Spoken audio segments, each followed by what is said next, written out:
Hello friends, सबको हमारे इस यूट्यूब चैनल टेक्निकल मोती में। दोस्तों, कल हमने एक वीडियो बनाया था कि किस तरह से एचडीएफसी बैंक का कोई भी अकाउंट को किस तरह से क्लोज़ कर सकते हैं। तो वहाँ पे दोस्तों हमें कमेंट आया था कि सर हमारा अकाउंट अगर ये माइनस में चला जाता है, ठीक है, तो फिर हम उस अकाउंट को किस तरह से यहाँ पे क्लोज़ कर सकते हैं। तो दोस्तों आज की इस वीडियो में हम दोस्तों यहाँ पे कोई भी अकाउंट अगर माइनस पे जाता है तो उसके साथ यहाँ पे आपको क्या करना है, पूरा डिटेल्स दोस्तों आज की इस वीडियो में हम लोग यहाँ पे जानने वाले हैं। तो दोस्तों वीडियो शुरू करने से पहले एक रिक्वेस्ट करना चाहूँगा, वीडियो पसंद आती है तो प्लीज़ दोस्तों वीडियो लाइक कर देना, शेयर कर देना। देन ऐसे ही लेटेस्ट वीडियो पाने के लिए प्लीज़ दोस्तों हमारे चैनल को सब्सक्राइब भी जरूर कर देना, क्योंकि दोस्तों इस चैनल पे हम लोग लिस्ट में ऐसे ही बैंकिंग से वीडियो अपलोड करते रहते हैं। तो चलिए दोस्तों वीडियो की स्टार्ट करते हैं।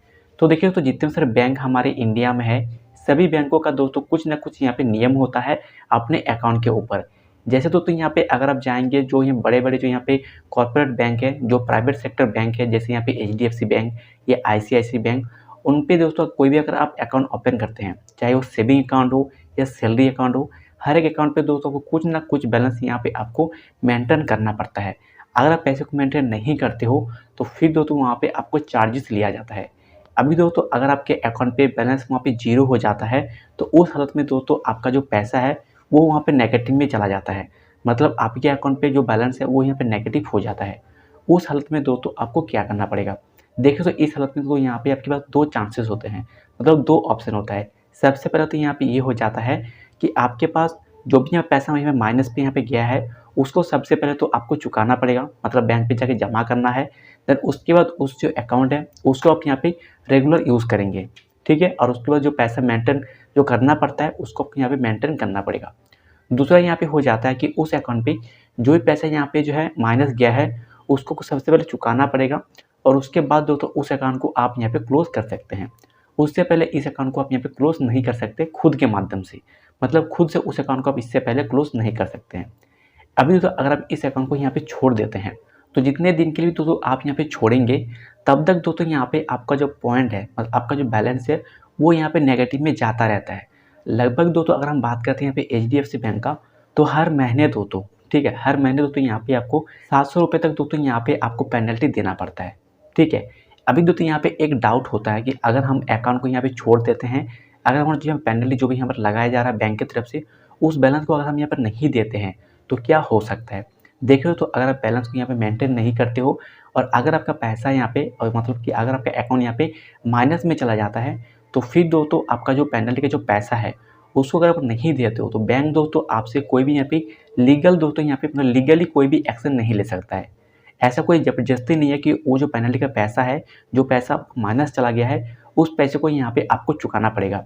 उस पैसे को अगर आप नहीं चुकाते हो तो बैंक दोस्तों कोई भी यहाँ पे जो है, मतलब लीगली कुछ भी यहाँ पे एक्शन नहीं ले पाएगा, ठीक है। अभी दोस्तों यहाँ पे इस बैंक अकाउंट का क्लोज करने का सिंपल सा एक फॉर्मूला है, इसको आप यहाँ पे फॉलो कर सकते हैं। आप दोस्तों उस अकाउंट का जो भी यहाँ पे आपके पास डॉक्यूमेंट्स है उसको आप सबसे पहले तो फेंक दीजिए, ठीक है। कोई भी डॉक्यूमेंट दोस्तों आपके पास यहाँ पे रखना ही नहीं है। आपके पास अगर उस बैंक का एटीएम कार्ड है तो उस एटीएम कार्ड को आप सबसे पहले तो बंद कर दीजिए, ठीक है। उससे क्या होगा कि एटीएम का जो भी हमें चार्जेस है या जो भी एसएमएस चार्जेस है वो आपको सबसे पहले नहीं देना पड़ेगा, ठीक है। उसके बाद तो उस अकाउंट को आपको 1 साल तक दोस्तों यहाँ पे यूज़ करना ही नहीं है। अगर तो आप उस अकाउंट को 1 साल तक यूज़ नहीं करेंगे तो फिर दोस्तों आपका जो अकाउंट है ऑटोमेटिकली यहाँ पे डीएक्टिवेट हो जाता है, ठीक है। जैसे ही कोई अकाउंट यहाँ पे डीएक्टिवेट होता है तो उस अकाउंट पे जब तक आप यहाँ पे केवाईसी कंप्लीट नहीं करते हैं तब तक वो अकाउंट यहाँ पे फिर से एक्टिव नहीं होता है। अभी दोस्तों उस अकाउंट को अगर आप यहाँ पे फिर से 6 मंथ तक अगर आप यूज़ नहीं करते हैं तो फिर तो वो जो अकाउंट है ऑटोमेटिक दोस्तों यहाँ पे क्लोज हो जाता है।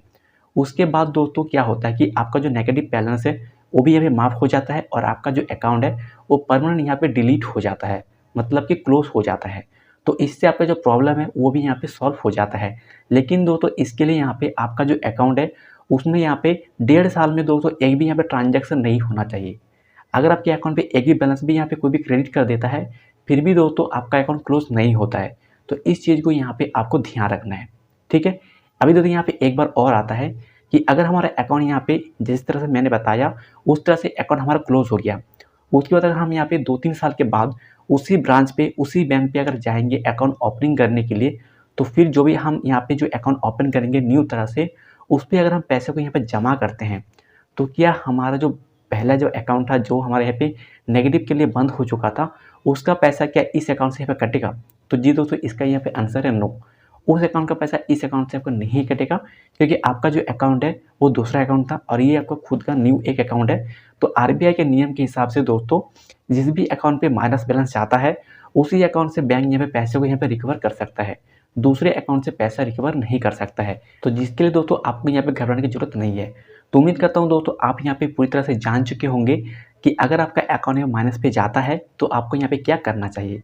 तो अगर दोस्तों ये वीडियो को पसंद आई है तो प्लीज़ दोस्तों वीडियो को लाइक कर देना, शेयर कर देना। देन ऐसे ही लेटेस्ट वीडियो पाने के लिए प्लीज़ दोस्तों हमारे चैनल को सब्सक्राइब भी जरूर कर देना। ठीक है दोस्तों, इस चैनल पे हम लोग डेली बेस में ऐसे ही बैंकिंग से रिलेटेड वीडियो अपलोड करते रहते हैं।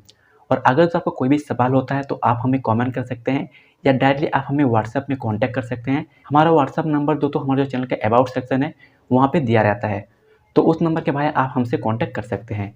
तो चलिए दोस्तों, अभी हम मिलते हैं हम लोग नेक्स्ट वीडियो में नेक्स्ट टॉपिक के साथ। तब तक के लिए टेक केयर, जय हिंद।